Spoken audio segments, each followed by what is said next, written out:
বিশ্বনবী কোরআন তেলাওয়াত করতেছেন। তাহাজ্জুদের নামাজি বিশ্বনবীর কণ্ঠে কোরআন তেলাওয়াত শোনার জন্য মক্কার আবু জাহেল, আবু লাহাব, উতবা, শাইবা, ওয়ালিদ বিন মুগিরারা বিশ্বনবীর ঘরের চতুর্পাশে লুকিয়ে লুকিয়ে আমার নবীর কণ্ঠে কোরআন তেলাওয়াত শুনতেছে।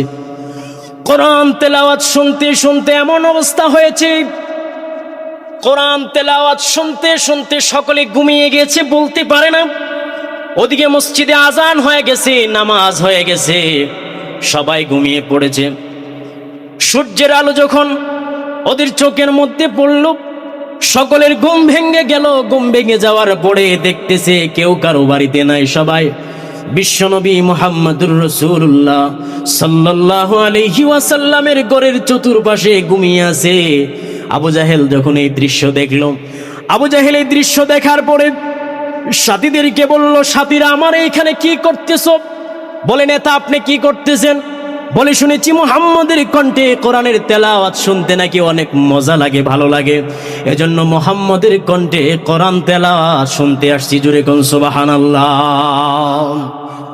বলে, আমরাও তো আপনি যে উদ্দেশ্যে আসছেন সেই উদ্দেশ্যে তো আমরাও এসেছি, আমরাও মুহাম্মদের কণ্ঠে কোরআন তেলাওয়াত শুনতে আসছি। জোরে কোন আল্লাহু আকবার।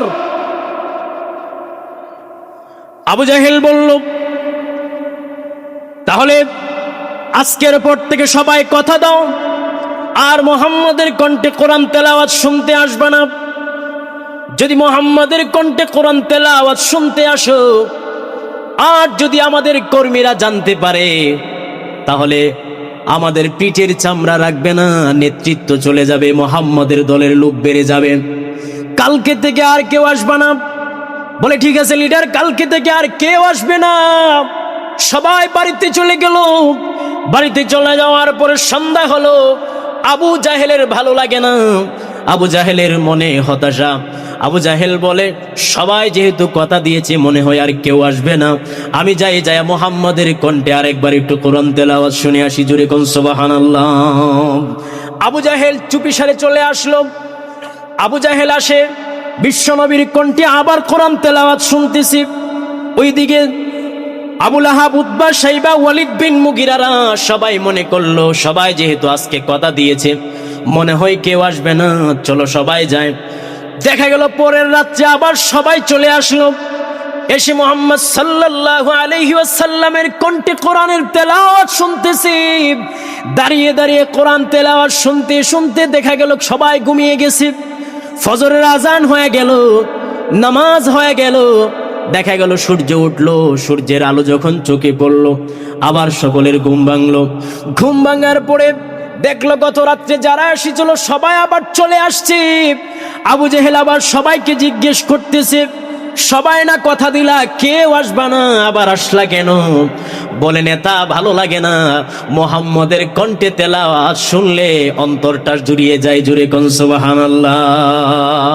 ওরা জানতো মুহাম্মদ যে কোরআনের কথা বলে, ওই কোরআন সত্য, কথা বলেন ঠিক কিনা? কিন্তু এরপরে ওরা মানতো না, কারণ ওদের নেতৃত্ব চলে যাবে। কথা বলেন ঠিক কিনা? আবু জাহেল বলল, এইভাবে হবে না, আজকে হাতে হাত রাখো, হাতে হাত রেখে শপথ করো, কালকে থেকে আর কেউ আসবে না। সবাই হাতে হাত রাখলো, সবাই শপথ করলো যে আগামীকাল থেকে আর আমরা আসবো না। সন্ধ্যা হয়ে গেল, সবাই বাড়িতে চলে গেল। আবু জাহেলের ভিতরে ভালো লাগে না। আবু জাহেল বলে, আজকে শপথ করেছে, মনে হয় কেউ আসবে না, আমি যাইয়া একটু লুকিয়ে মুহাম্মদের কণ্ঠে একটু কোরআন তেলাওয়াত শুনে আসি। আবু জাহেল চলে আসলো বিশ্বনবীর কণ্ঠে কোরআন তেলাওয়াত শোনার জন্য। আবু জাহেলের দেখা দেখি সবাই চিন্তা করলো কেউ মনে হয় আসবে না, সবাই দেখা গেল চলে আসছে। জোরে কোন আল্লাহু আকবার। সবাই চলে এসেছে, এসে কোরআন তেলাওয়াত শুনতেছি। কোরআন তেলাওয়াত শুনতে শুনতে রাতে সবাই ঘুমিয়ে পড়েছে। আবার ঘুমিয়ে যাওয়ার কারণে কেউ বলতে পারে না। ওদিকে সূর্য উঠেছে। সূর্যের আলো যখন চোখের মধ্যে পড়ল, সকলের ঘুম ভাঙলো। ঘুম ভেঙে যাওয়ার পরে আবু জাহেল দেখতে পারল বিগত 2 রাত যারা এসেছিল আজকেও তারা এসেছে। আবু জাহেল রেগে গেল, রেগে গিয়ে বলল, এইভাবে আর হচ্ছে না, এইভাবে হবে না, কেউ কারো কথা শুনছে না, সবাই বলল নেতা তাহলে কি করতে হবে? আবু জাহেল বলল এইভাবে যখন হচ্ছে না, আমার একটা পার্লামেন্ট আছে, আমার একটা সংসদ আছে, ওই সংসদে একটা আইন জারি করে দিব, আইন চালু করে দিব, আইন চালু করে দিব, যদি কেউ মুহাম্মদের কণ্ঠে আজকের পর থেকে কোরআন তেলাওয়াত শুনে তাহলে তাকে কঠিন শাস্তির আওতায় নিয়ে আসা হবে। রব্বুল আলামিন ডেকে বললেন, আবু জাহেল তুমি যে আইন পাশ করলা তোমার সংসদে, আমি আল্লাহ রাব্বুল আলামিন ওই আইনটা কোরআনুল কারীমের মধ্যে কিয়ামত পর্যন্ত আমার সকল বান্দাদের জন্য কোট করে দিলাম। জুড়ে কোন সুবহানাল্লাহ। রাব্বুল আলামিন বললেন, ওয়াকালাল্লাযীনা কাফারু লা তাসমাউ লিহাযাল কুরআনি ওয়ালগাউ ফীহি লাআল্লাকুম তাগলিবুন। আবু জাহেলের কণ্ঠে, আবু জাহেলের পার্লামেন্টে আইন চালু হয়ে গেল। আবু জাহেল বলল আজকের পর থেকে ওয়াকালাল্লাযীনা কাফারু লা তাসমাউ লিহাযাল কুরআন, আজকের পর থেকে এই কোরআন শোনাই যাবে না, যারাই শুনবা তাদের সবাইকে কঠিন শাস্তির আওতায় নিয়ে আসা হবে।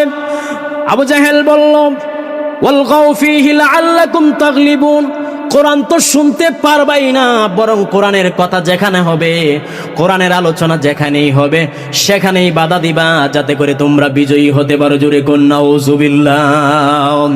এই থিওরি ছিল আবু জাহেলের। আজ থেকে ১৫০০ বছর আগে আবু জাহেলের পার্লামেন্টে আইন চালু করেছিল যে কোরআনের কথা শোনা যাবে না, কোরআনের কথা যেই জায়গায় হবে ওই জায়গায় বাধা দেওয়া হবে। ১৫০০ বছর পরে এসে এই আবু জাহেলের থিওরি আমাদের সমাজে প্রয়োগ হয়। কথা বলেন ঠিক কিনা? কোরআনের মাহফিলে বাধা দেওয়া হয়, কোরআনের মাহফিল বন্ধ করা হয়, কোরআনের মাহফিলে ১৪৪ ধারা জারি হয়। কথা বলেন ঠিক কিনা? কোরআনের মাহফিল করতে গেলে অনুমতি নিতে হয়, পারমিশন নিতে হয়। জমিন আল্লাহর, কোরআন আল্লাহর, কোরআন থেকে আল্লাহর জমিনে আল্লাহর কোরআনের কথা হবে, তোমার কাছ থেকে অনুমতি নিতে হবে। তুমি কে?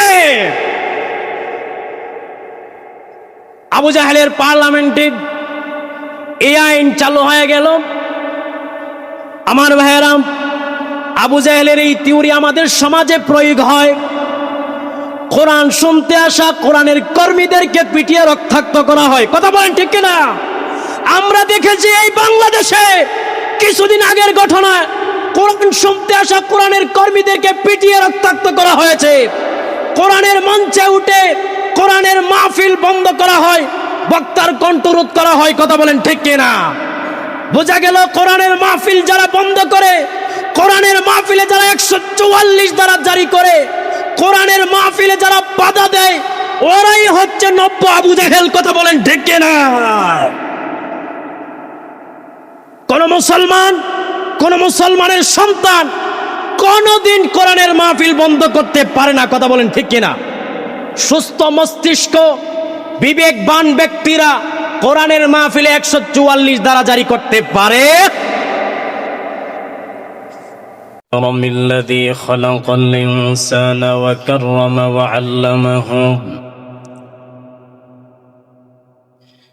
وعلمه من البيان ما لم يعلم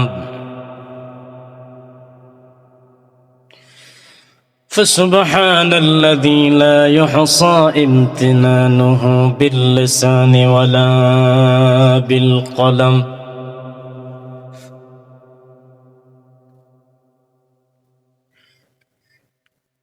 ونشهد أن لا إله إلا الله وحده لا شريك له ونشهد أن سيدنا وسندنا وحبيب ربنا وطبيبنا وطبيب قلوبنا ومولانا محمدا عبده ورسوله صلى الله تعالى عليه وعلى آله وصحبه وبارك وسلم تسليما كثيرا كثيرا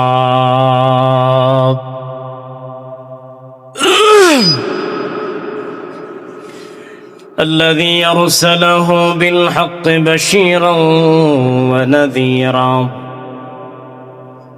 وداعيا إلى الله بإذنه وسراجا منيرا فقد قال الله تعالى في كلامه المجيد والفرقان الحميد زبان کھولے پڑھنا اعوذ باللہ من الشیطان الرجیم بسم اللہ الرحمن الرحیم كيف تكفرون بالله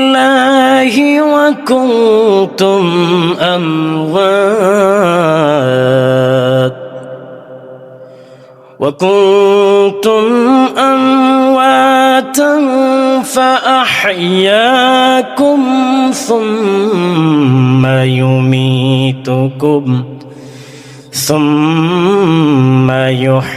يحييكم ثم إليه ترجعون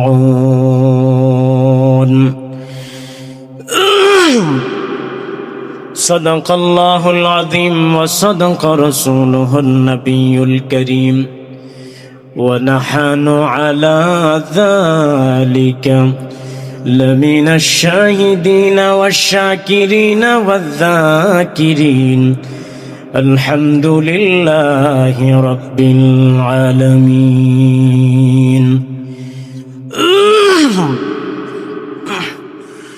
وعن العباس بن عبد المطلب رضي الله تعالى عنه أنه سمع رسول الله صلى الله عليه وسلم يقول من رضي بالله ربا وبالإسلام دينا وبمحمد صلى الله عليه وسلم رسولا أو كما قال عليه الصلاة والسلام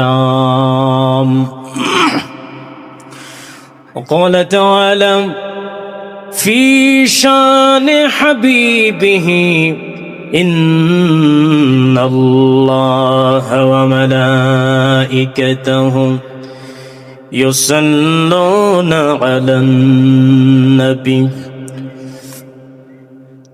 يا أيها الذين آمنوا صلوا عليه وسلموا تسليما اللهم صل على محمد وعلى آل محمد كما صليت على إبراهيم وعلى آل إبراهيم إنك حميد مجيد اللهم بارك على محمد وعلى آل محمد كما باركت على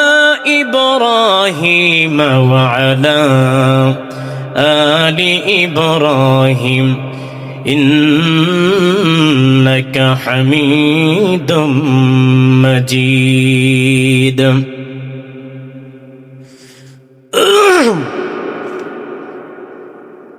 ঐতিহ্যবাহী বীর চট্টলার ঐতিহ্যবাহী উপজেলা মিরসরাই জুরাজগঞ্জ থানার অন্তর্গত উত্তর সোনাপাহাড় রহিমা বেগম ইসলামিয়া মাদ্রাসা ও এলাকাবাসীর উদ্যোগে আজকের এই চতুর্থ বার্ষিক তাফসিরুল কোরআন মাহফিলের সম্মানিত নেহায়াত কাবিল এহতেরাম সদর ইজলাস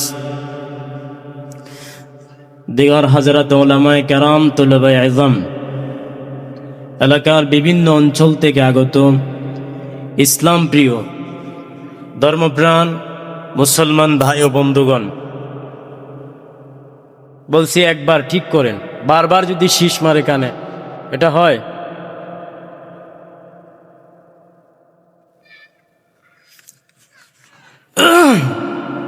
বিভিন্ন অঞ্চল থেকে আগত ইসলাম প্রিয় ধর্মপ্রাণ মুসলমান ভাই ও বন্ধুগণ, পর্দার আড়ালে অবস্থানরত আমার শ্রদ্ধেয়া সম্মানিতা মুমিনা আবেদা সালেহা মা এবং বোনেরা, আল্লাহ সুবহানাহু ওয়া তাআলার দরবারে অসংখ্য শুকর এবং সুজুদ আদায় করছি যে মহান রব্বুল আলামিন আমাদেরকে অত্র এলাকার অসংখ্য গণিত মানুষ থেকে যাচাই বাছাই করে অত্যন্ত ময় করে মাহব্বত করে ভালোবেসে কোরআন শোনার জন্য আল্লাহ পাক আমাদেরকে কবুল করেছেন এবং আমরা দীর্ঘ সময় যাবৎ কোরআন এবং সুন্নাহ থেকে আলোচনা আমরা শুনেছি। ইনশাআল্লাহ আমরা আরও শুনব। আল্লাহ পাক আমাদেরকে তৌফিক দান করুন, বলুন আমিন। সকলে অন্তরের অন্তরস্থল থেকে কালিমাতুশ শুকুর, রাতের নীরবতা নিস্তব্ধতা ভঙ্গ করে অন্তরের অন্তরস্থল থেকে হৃদয়ের আবেগ অনুভূতি উজাড় করে দিয়ে আমরা সকলেই পড়ছি আলহামদুলিল্লাহ। অসংখ্য দরুদ এবং সালাম প্রেরণ করছি বিশ্বমানবতার মুক্তির দূত, বিশ্বমানবতার পরম বন্ধু, বিশ্বমানবতার মহান শিক্ষক,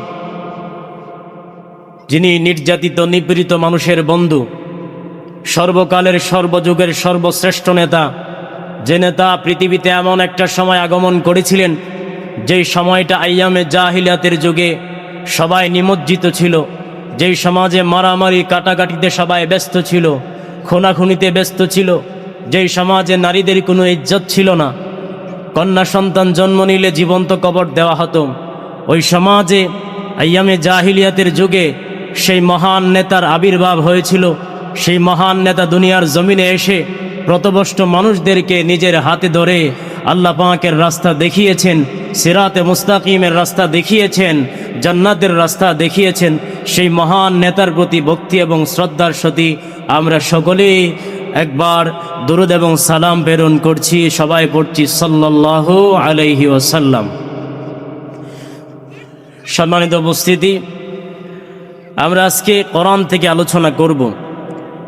কোরআন থেকে আলোচনা শুনতে কি কারো কোনো অসুবিধা হবে?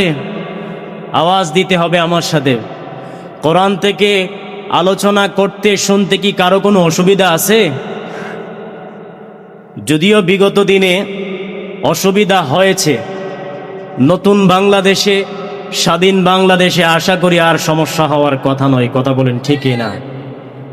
প্রিয় ভাইয়েরা আমার, এই কোরআন হচ্ছে এমন একটা কিতাব, কোরআনের কাছে যারাই আসবে কোরআন তাদের মর্যাদা বাড়িয়ে দেয়। কথা বলেন ঠিক না?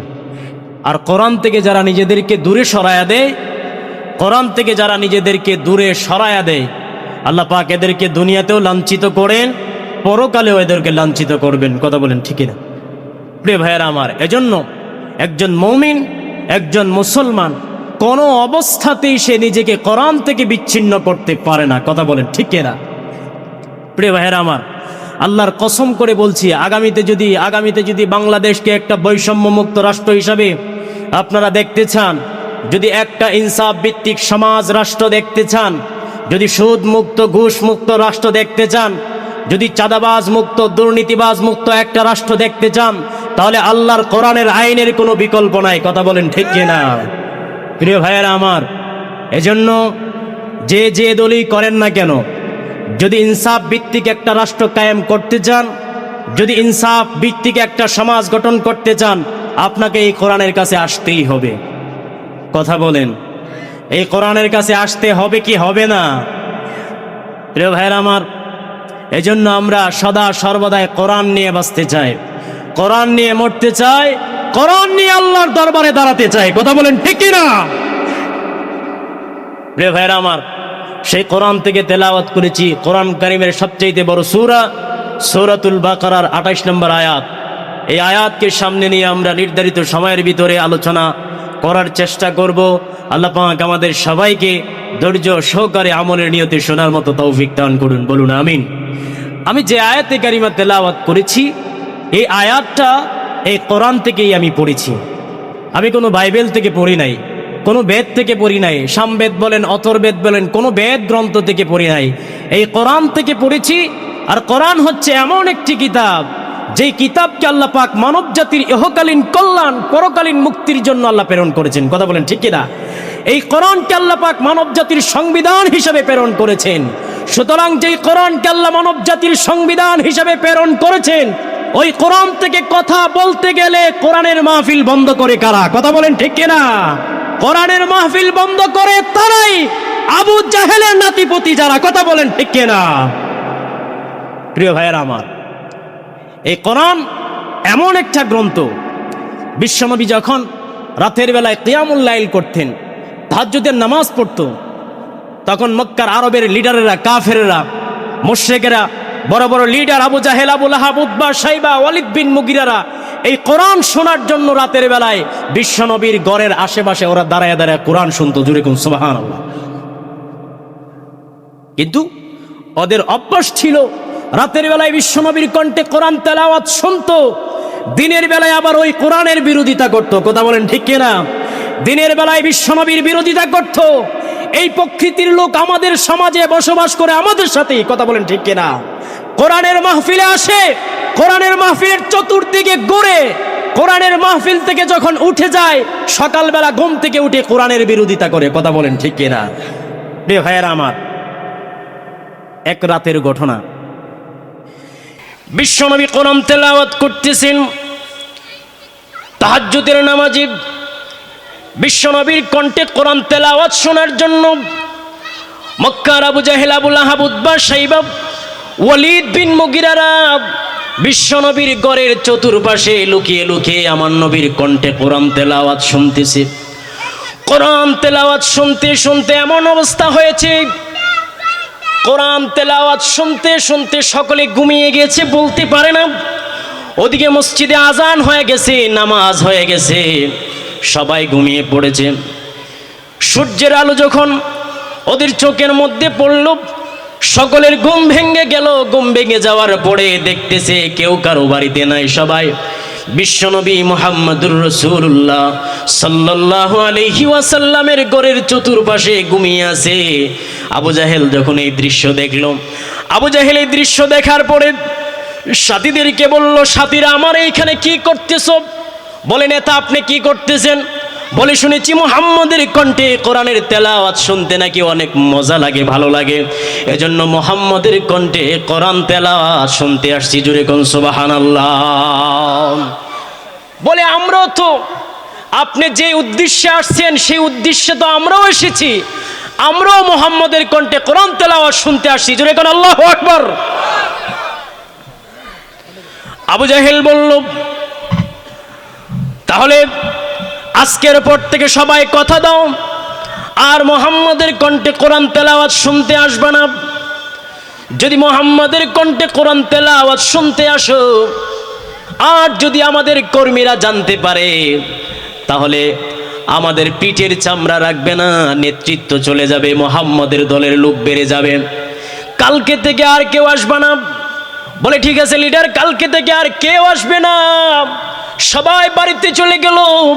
বাড়িতে চলে যাওয়ার পরে সন্ধ্যা হলো। আবু জাহেলের ভালো লাগে না, আবু জাহেলের মনে হতাশা। আবু জাহেল বলে, সবাই যেহেতু কথা দিয়েছে, মনে হয় আর কেউ আসবে না, আমি যাই, মুহাম্মদের কণ্ঠে আরেকবার একটু কোরআন তেলাওয়াত শুনে আসি। জুড়ে কোন সুবহানাল্লাহ। আবু জাহেল চুপিসারে চলে আসলো। আবু জাহেল আসে, বিশ্বনবীর কণ্ঠে আবার কোরআন তেলাওয়াত শুনতেছি। ওইদিকে আবু লাহাব, উতবা, শাইবা, ওয়ালিদ বিন মুগিরারা সবাই মনে করলো, সবাই যেহেতু আজকে কথা দিয়েছে, মনে হয় কেউ আসবে না, চলো সবাই যায়।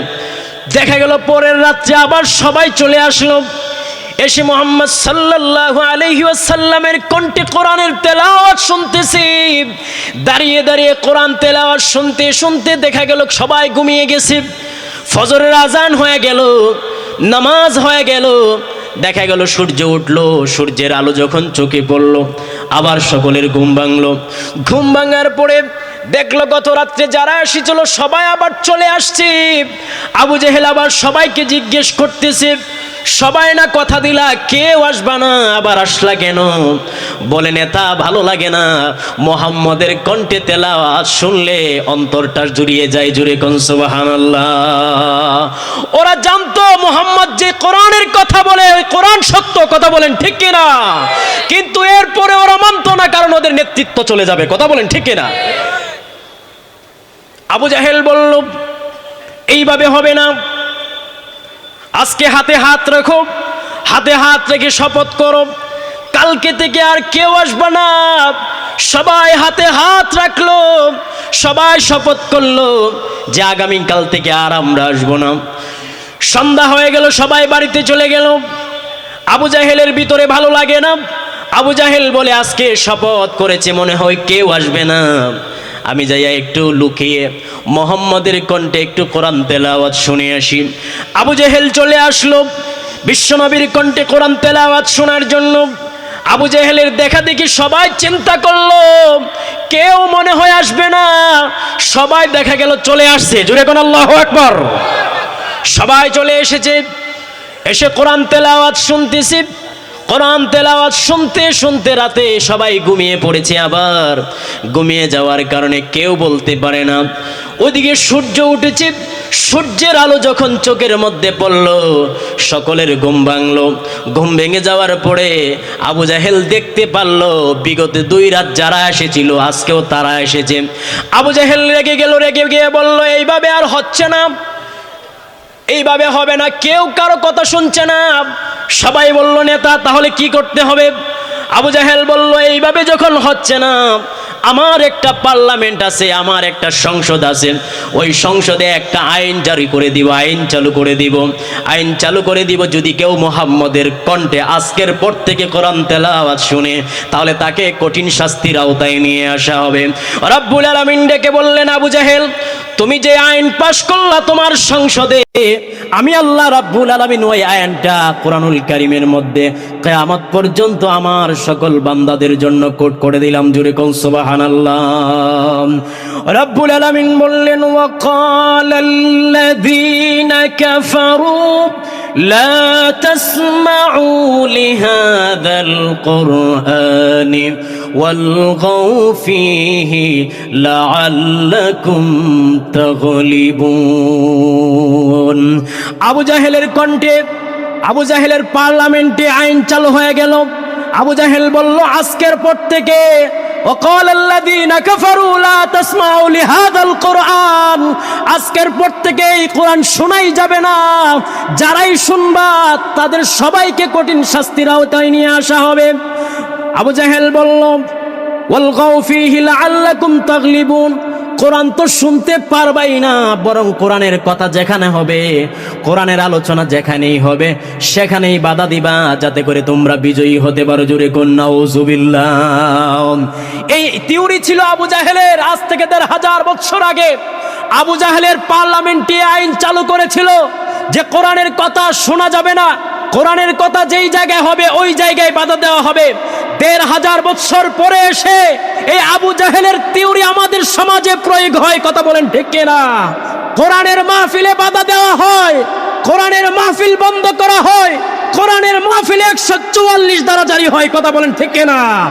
কোরআনের মাহফিল করতে গেলে অনুমতি নিতে হয়, পারমিশন নিতে হয়।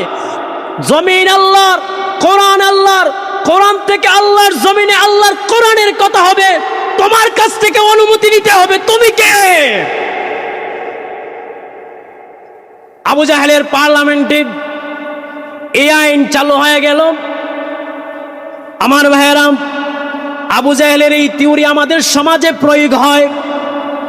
কোরআন শুনতে আসা কোরআনের কর্মীদেরকে পিটিয়ে রক্তাক্ত করা হয়। কথা বলেন ঠিক কিনা?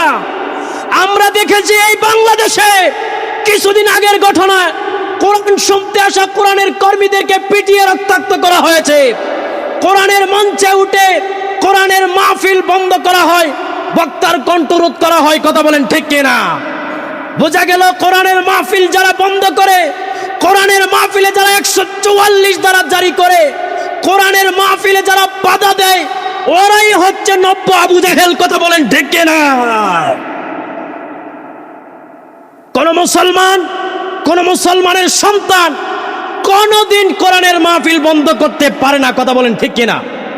সুস্থ মস্তিষ্ক বিবেকবান ব্যক্তিরা কোরআনের মাহফিলে 144 ধারা জারি করতে পারে। প্রিয় ভাইয়েরা আমার, যুগে যুগে কাফের মুশরিকরা চেয়েছিল আল্লাহর জমিন থেকে কোরআনের নূর নিভিয়ে দিতে, আল্লাহর জমিন থেকে কোরআনের আলো নিভিয়ে দিতে, ইসলামের আলো নিভিয়ে দিতে। আল্লাহর জমিন থেকে আল্লাহর দ্বীনের আলো নিভিয়ে দেওয়ার জন্য অনেক চেষ্টা করেছে। রব্বুল আলামিন বললেন, ইউরিদুনা লিইউতফিউ নূরাল্লাহি বিআফওয়াহিহিম ওয়াল্লাহু মুতিম্মু নূরিহি ওয়ালাউ কারিহাল কাফিরুন। রব্বুল আলামিন বলছেন, ইউরিদুনা লিইউতফিউ নূরাল্লাহি বিআফওয়াহিহিম। যুগে যুগে কাফের মুশরিকরা চেয়েছে মুখের ফুঁক দিয়ে আল্লাহর কোরআনের নূর নিভিয়ে দিতে, ইসলামের নূর তারা নিভিয়ে দেওয়ার জন্য চেষ্টা করেছে। আমার আল্লাহ রাব্বুল আলামিন বললেন, ওয়াল্লাহু মুতিম্মু নূরিহি ওয়ালাউ কারিহাল কাফিরুন। আল্লাহ বলছেন, কোরআনের নূর যারা নিভিয়ে দিতে চেয়েছিল, আল্লাহর জমিনে আল্লাহর দ্বীনের নূর যারা নিভিয়ে দিতে চেয়েছিল, আল্লাহর জমিনে ইসলামের নূর যারা নিভিয়ে দিতে চেয়েছিল, আল্লাহ বলেন যখনই বাধা এসেছে আমি আল্লাহ তখনই কোরআনের নূরকে আমি আল্লাহ দ্বিগুণ প্রজ্বলিত করেছি। জুড়ে কোন সুবহানাল্লাহ। ইসলামের উপরে যখনই আঘাত এসেছে তখনই ইসলাম দ্বিগুণ শক্তি নিয়ে জ্বলে উঠেছে। কথা বলেন ঠিক কিনা? প্রিয় ভাইয়েরা আমার, এই কোরআন নাজিল করেছেন কে? কথা বলেন, কোরআন নাজিল করেছেন কে? তো আল্লাহ যে কোরআন নাজিল করেছেন, আল্লাহ বলেন এই কোরআন আমি আল্লাহ নাজিল করেছি, এই কোরআন হেফাজতের দায়িত্ব আমি আল্লাহর। কথা বলেন ঠিক কিনা? রব্বুল আলামিন বললেন, ইন্না নাহনু নাযালনা যিকরা ওয়া ইন্না লাহু লাহাফিযুন। রব্বুল আলামিন বলছেন কোরআন আমি আল্লাহ নাজিল করলাম, এই কোরআন হেফাজতের দায়িত্ব আমি আল্লাহর। সুতরাং কাফের মুশরিকরা ষড়যন্ত্র করে চক্রান্ত করে কোরআনের নূর তারা নিভাতে পারবে না। কথা বলেন ঠিক কিনা? আল্লাহ বলেন এই কোরআন আমি আল্লাহ এমন ভাবে হেফাজত করব, এমন ভাবে আমি আল্লাহ সংরক্ষণ করব যে তোমরা কল্পনাও করতে পারবা না। কাফের মুশরিকরা মনে করেছে পৃথিবীর সমস্ত কোরআন পুড়িয়ে দিলে কোরআন মনে হয় শেষ হয়ে যাবে। কথা বলেন ঠিক কিনা? কোরআনের কর্মীদেরকে ধরে ধরে যদি ফাঁসির কাস্টে ঝুলিয়ে দেওয়া হয় মনে হয় কোরআন আল্লাহর জমিন থেকে মুছে যাবে। আল্লাহ বলেন, বান্দা যেটা ভাবতেছো সেটা হবে না, কারণ কোরআন এমন ভাবে হেফাজত করব তোমরা কল্পনাও করতে পারবা না। 5 বছরের একটা ছোট্ট সন্তান যে ভালো করে কথা বলতে পারে না, ভালো মন্দ যাচাই বাছাই করতে পারে না, আমার আল্লাহ রাব্বুল আলামিন বললেন, গোলাম রে ওই 5 বছরের সন্তানের সিনার ভিতরে আমি আল্লাহ কোরআনকে এমন ভাবে হেফাজত করব যে একটা নুক্তা পর্যন্ত পরিবর্তন হবে না। কথা বলেন ঠিক কিনা? এই দায়িত্ব আমার আল্লাহ নিয়েছে। সুতরাং কোরআনের বিরোধিতা করে কোরআনের বিপক্ষে ষড়যন্ত্র করে কোনো লাভ, কোরআনের বিপক্ষে ষড়যন্ত্র করে কোনো জাতি কোনো কওম আগেও সফল হয় নাই, কিয়ামত পর্যন্ত সফল হবে। এজন্য প্রিয় ভাইয়েরা আমার, কোরআনের কাছে আসতে হবে, কোরআনের সাথে মিশতে হবে। কোরআনের কাছে আসবেন তো কোরআন আপনার জীবন পরিবর্তন।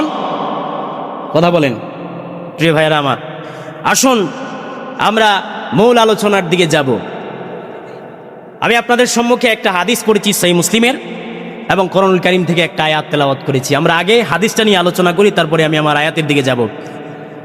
বিশ্বনবীর এই হাদিস হযরতে আব্বাস ইবনে আব্দুল মুত্তালিব থেকে এই হাদিস বর্ণিত। আব্বাস ইবনে আব্দুল মুত্তালিব বলেন যে বিশ্বনবী বলেছেন, যাকা তু'মাল ঈমান মান রাদিয়া বিল্লাহি রাব্বাহু ওয়া বিল ইসলামি দীনাও ওয়া বি মুহাম্মাদিন সাল্লাল্লাহু আলাইহি ওয়াসাল্লাম রাসূলা। বিশ্বনবী বলেছেন যে ইমানের মজা পায় 3 শ্রেণীর লোক। কয় শ্রেণীর লোক?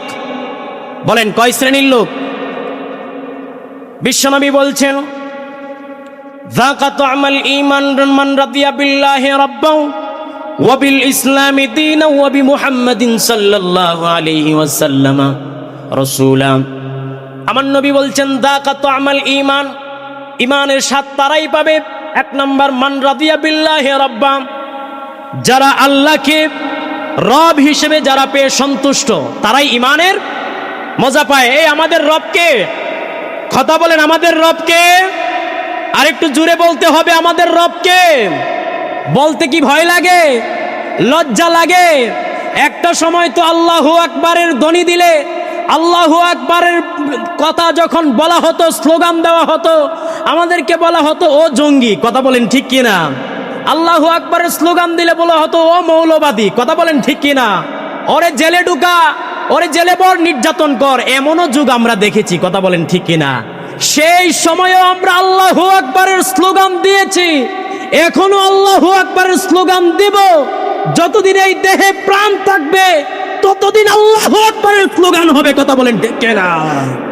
জোরে বলেন লিল্লাহি তাকবীর, লিল্লাহি তাকবীর। বলেন আমাদের রবকে। রব্বুল আলামিন বলছেন ইন্না রাব্বাকুমুল্লাহুল্লাযী খালাকাস সামাওয়াতি ওয়াল আরদা ফি সিত্তাতি আইয়ামিন সুম্মা ইসতাওয়া আলাল আরশ ইউগশিল লাইলান নাহারা হাসীসা والشمس والقمر والنجوم مسخرات بأمره ألا له الخلق تبارك الله رب العالمين।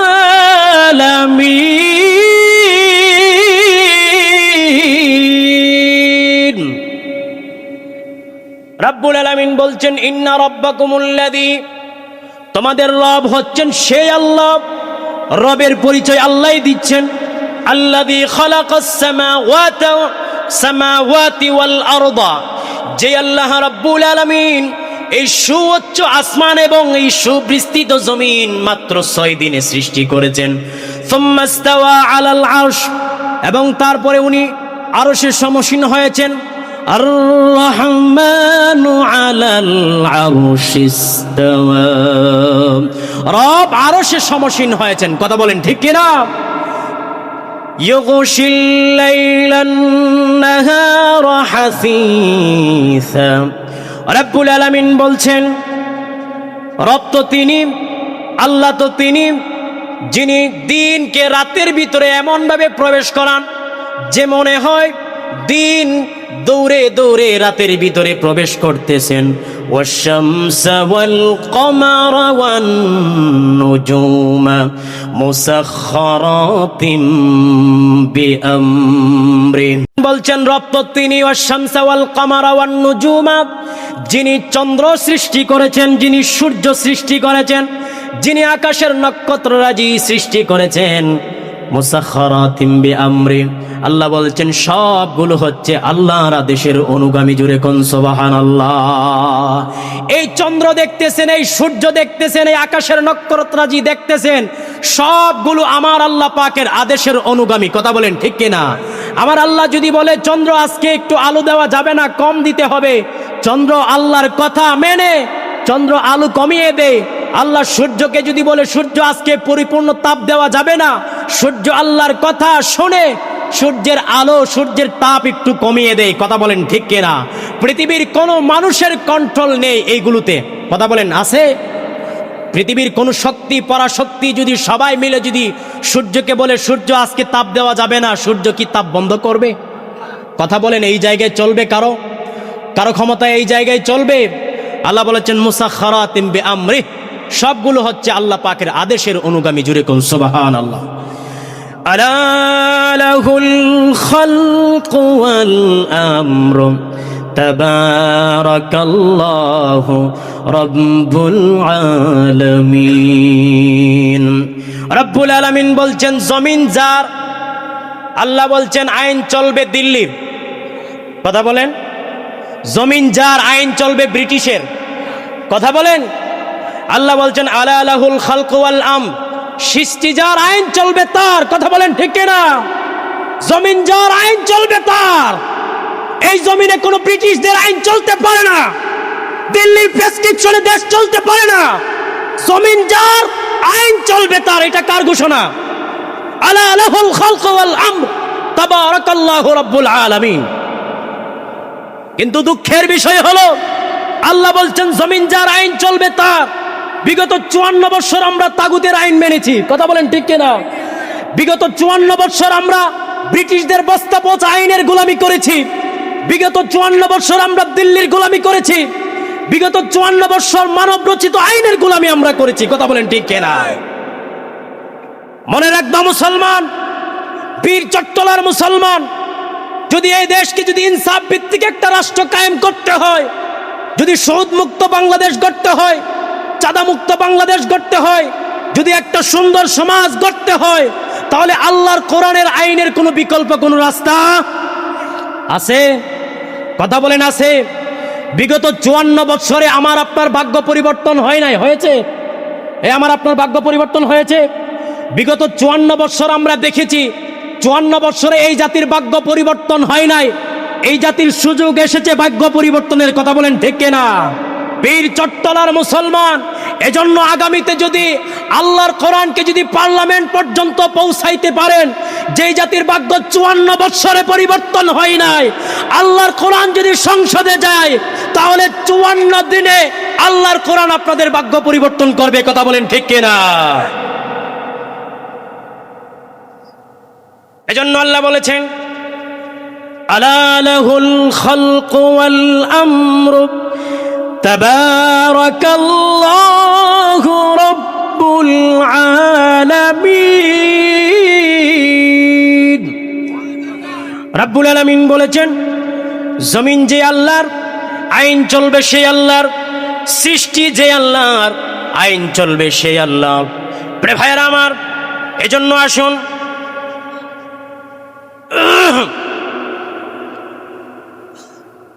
প্রিয় ভাইরা আমার,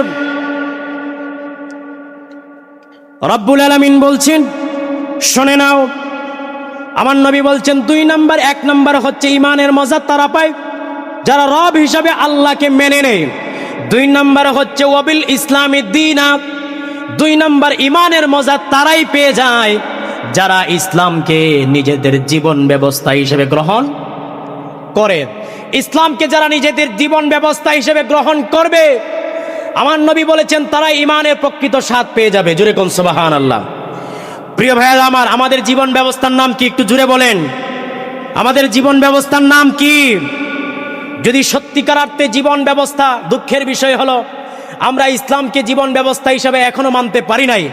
যদি সত্যিকার অর্থে যদি ইসলামকে জীবন ব্যবস্থা হিসেবে মানতে পারতাম, তাহলে আমার দেশে কত আগেই চুরি বন্ধ হয়ে যেত, আমার দেশে কত আগেই দুর্নীতি বন্ধ হয়ে যেত, আমার দেশে কত আগেই চাঁদাবাজি বন্ধ হয়ে যেত, খুন গুম হত্যা রাহাজানি সব কিছু বন্ধ হয়ে যেত। কথা বলেন ঠিক কিনা?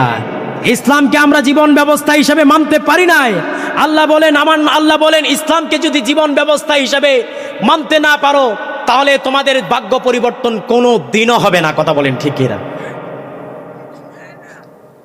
রব্বুল আলামিন বলছেন আফাগায়রা দীনিল্লাহি ইয়াবগুনা ওয়া লাহু আসলামা মান ফিস সামাওয়াতি ওয়াল আরদি তাওআন ওয়া কারহান ওয়া ইলাইহি ইরজাউন। রব্বুল আলামিন বলেন তুমি কি আল্লাহর দেওয়া জীবন ব্যবস্থা বাদ দিয়ে, আল্লাহর দেওয়া আইন বাদ দিয়ে, আল্লাহর দেওয়া বিধান বাদ দিয়ে দুনিয়ার মানব রচিত আইন খুঁজতেছো? আফাগায়রা দীনিল্লাহি ইয়াবগুনা ওয়া লাহু আসলামা। আল্লাহ বলছেন হতে পারে সেই জীবন ব্যবস্থাটা হতে পারে ধর্ম নিরপেক্ষবাদ, সেকুলারিজম। আল্লাহ বলছেন হতে পারে সেটা পুঁজিবাদ, ন্যাশনালিজম। আল্লাহ বলছেন সেটা হতে পারে জাতীয়তাবাদ। আল্লাহ বলছেন সেটা হতে পারে পুঁজিবাদ, সমাজতন্ত্র হতে পারে, রাজতন্ত্র হতে পারে, পরিবারতন্ত্র হতে পারে। আল্লাহ বলেন আমার দেওয়া জীবন ব্যবস্থা বাদ দিয়া এগুলো যেটাই তুমি তালাশ করো, এগুলো আমি আল্লাহর কাছে চলে না। কথা বলেন ঠিক কিনা? রব্বুল আলামিন বলেন ومن يبتغ غير الإسلام دينا فلن يقبل منه فهو في الآخرة من الخاسرين রব্বুল আলামিন বললেন গোলাম তুমি কি মনে করেছো মাইয়াবতাগি গায়রাল ইসলাম নিজেকে ইমানদার দাবি করবা নিজেকে মুসলিম দাবি করবা আর তুমি গণতন্ত্রের পূজা করবা পরিবারতন্ত্রের পূজা করবা রাজতন্ত্রের পূজা করবা তুমি ন্যাশনালিজমের পূজা করবা তুমি সেকুলারিজমের পূজা করবা আল্লাহ বলেন তোমার একটা সিজদাও আমি আল্লাহর কাছে কবুল হবে না ফালাইয়ুকবালা মিনহু ফাহুয়া ফিল আখিরাতি মিনাল খাসিরিন নিজেকে ইমানদার দাবি করলা আর তুমি তলে তলে সেকুলারিজম ধর্মনিরপেক্ষবাদ বিশ্বাস করো আমার ভাইয়েরা পৃথিবীতে ধর্মনিরপেক্ষবাদের মতো এত জঘন্য কনসেপ্ট পৃথিবীতে আর নাই কথা বলেন ঠিক কিনা জঘন্য কনসেপ্ট কেমন জঘন্য কনসেপ্ট এই জঘন্য কনসেপ্ট আমাদের মুসলমানের সন্তানরা বিশ্বাস করে ধর্মনিরপেক্ষবাদ সেকুলারিজম এটা এমন জঘন্য মতবাদ আমি অক্সফোর্ড ডিকশনারি আমি খুলে দেখেছি ধর্মনিরপেক্ষবাদ সেকুলারিজমের সংজ্ঞায় লেখা হয়েছে the man who has no religious অর্থাৎ যার কোনো ধর্ম নাই সেটাই হচ্ছে ধর্মনিরপেক্ষবাদ জোরে কোন নাউজুবিল্লাহ এই আমাদের ধর্ম আছে না নাই বলেন আমাদের ধর্ম আছে না নাই আমাদের ধর্মের নাম কি বলেন আমাদের ধর্মের নাম কি জোরে বলতে হবে আমাদের ধর্মের নাম কি এই ইসলামটা কি কোনো ব্যক্তি আনছে না এই ইসলামটা কে দিয়েছে বলেন এই ইসলামটা দিয়েছেন কে সুতরাং যারা কোনোদিন মুসলমানের সন্তান কোনোদিন সেকুলারিজমে বিশ্বাসী হতে পারে না কথা বলেন ঠিক কিনা ধর্মনিরপেক্ষবাদে কোনো মুসলমান বিশ্বাসী হতে পারে না প্রিয় ভাইয়েরা আমার রব্বুল আলামিন বললেন তাহলে কোন ধর্মে বিশ্বাস করবা কোনটা আমার কাছে সবচেয়ে বেশি প্রিয় রব্বুল আলামিন বলেন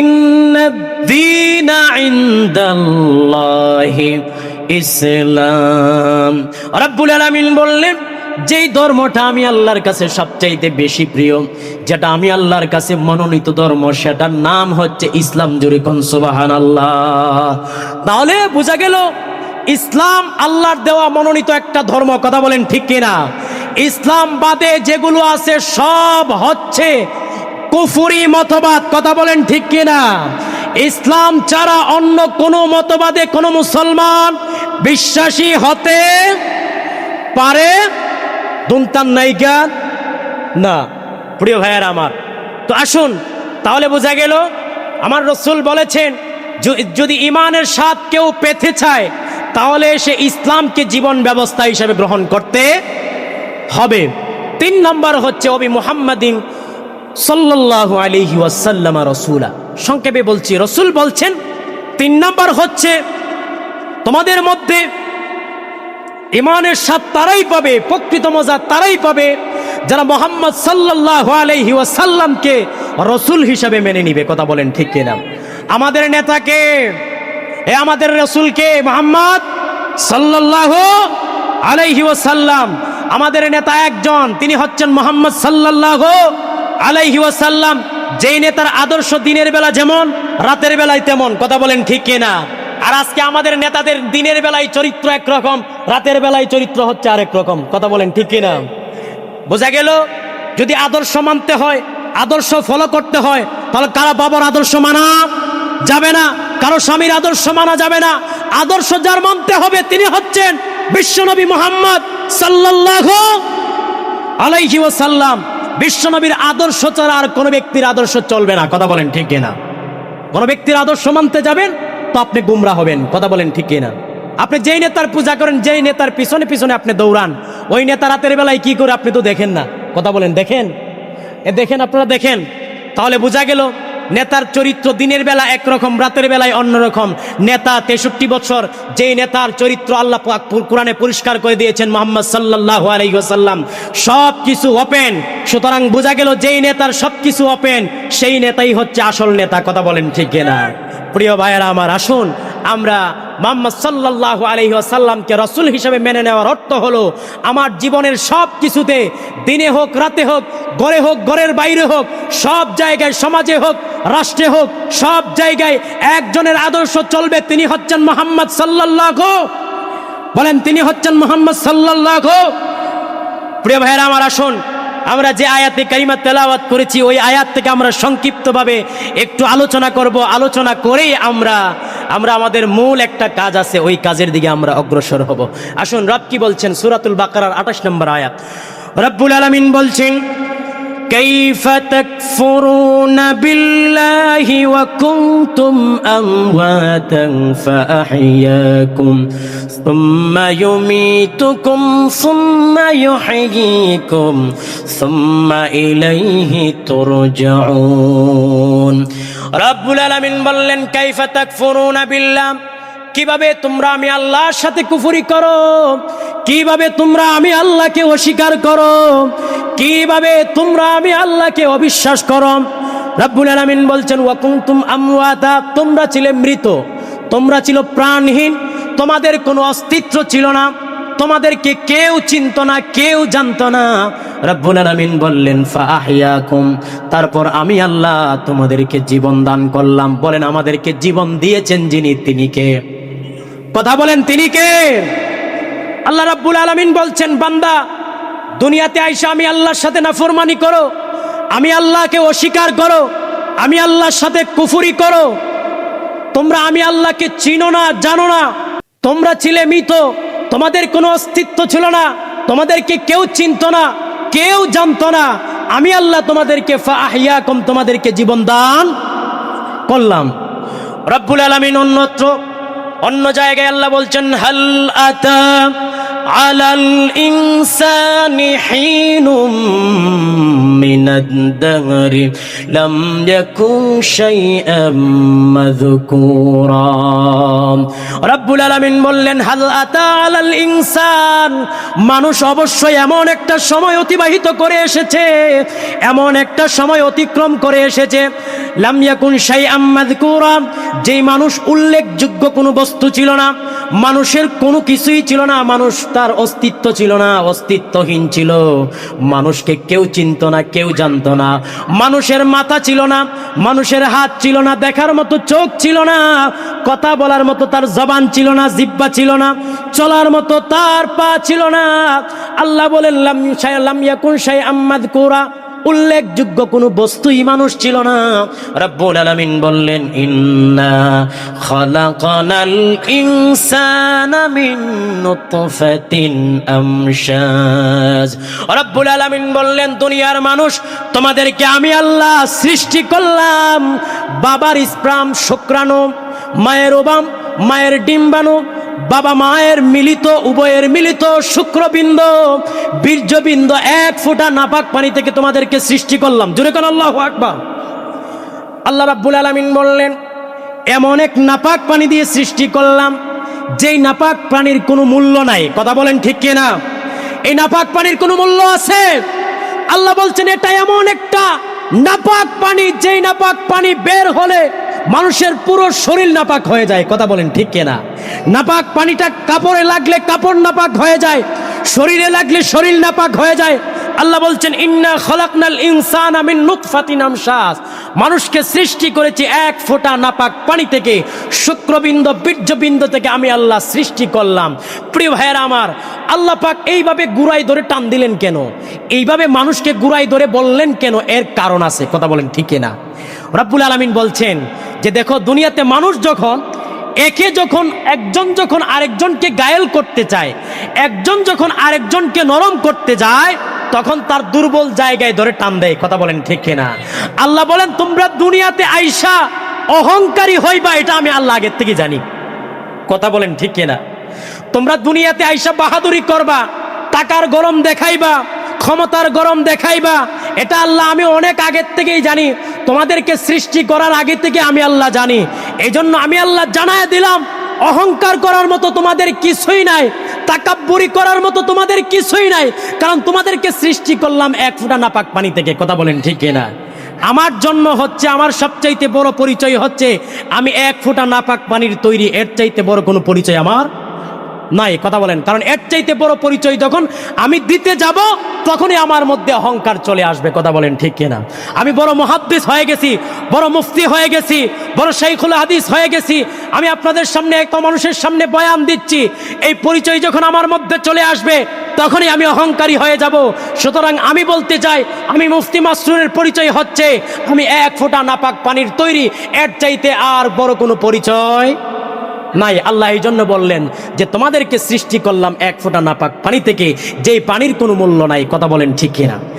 রব্বুল আলামিন বলছেন, এই জন্যই বলছেন কাইফা তাকফুরুনা বিল্লাহি ওয়া কুনতুম আমওয়াতান ফাআহইয়াকুম।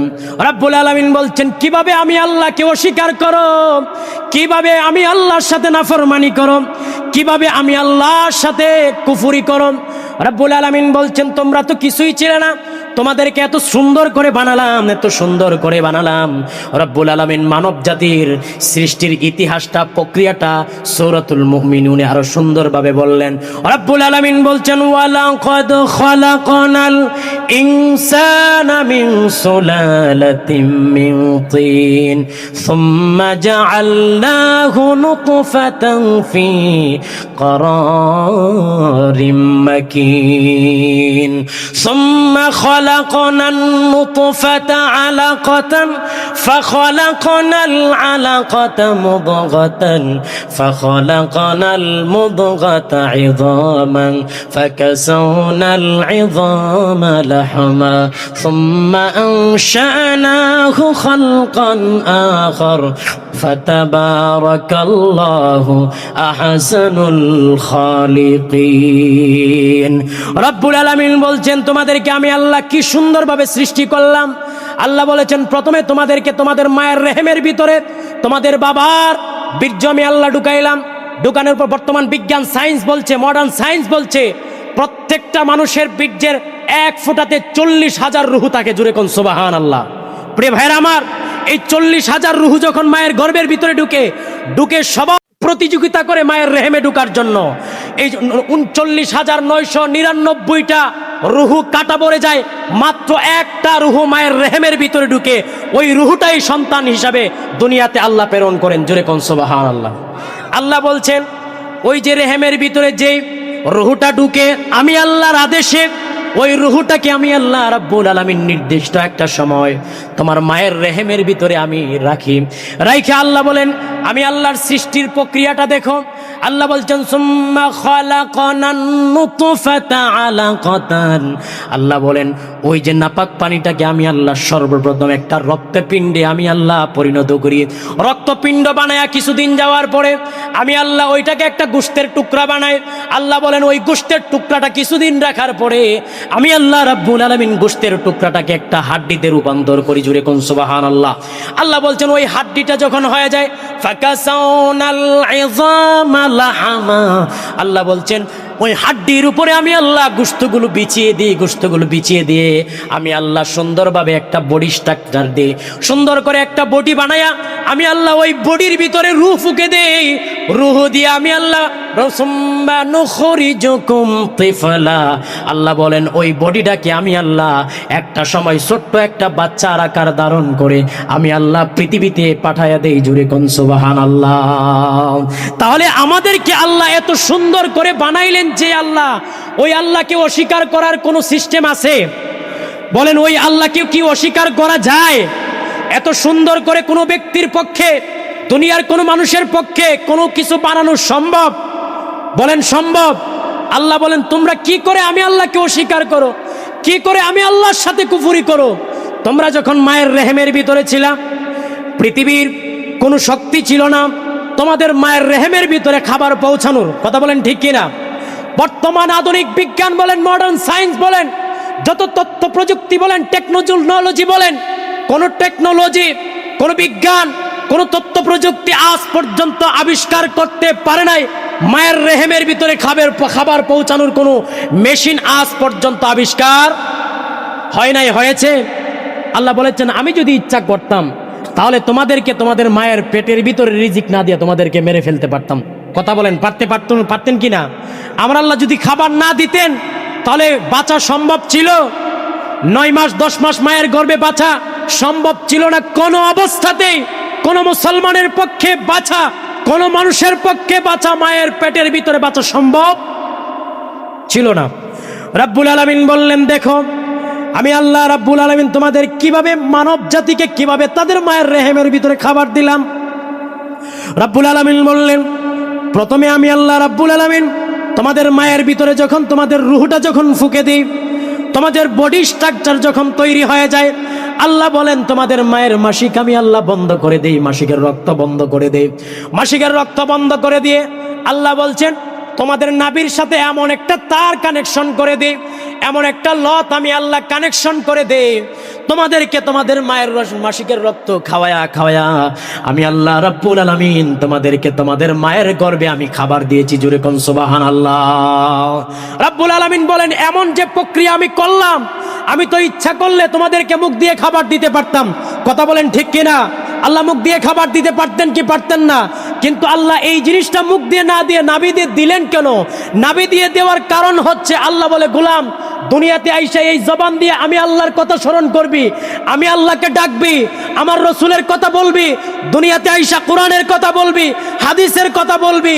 এই জন্য নাপাক রক্ত মুখ দিয়ে আমি আল্লাহ ঢুকাই নাই, যাতে করে মুখটা নাপাক না হয়ে যায়। আমি আল্লাহ মুখটাকে সেভ করলাম, এই জবান দিয়ে কোরআনের কথা বলবি, এই জবান দিয়ে আমি আল্লাহর কথা বলবি, এই জবান দিয়ে ইসলামের কথা বলবি। কথা বলেন ঠিক কিনা? প্রিয় ভাইয়ের আমার, কিন্তু সেই জবান আমরা কাজে লাগাচ্ছি না। জবান দিয়ে আমরা বেফাহেশ, আমরা ফাহেশা কথাবার্তা সবসময় বলতে আছি। কথা বলেন ঠিক কিনা?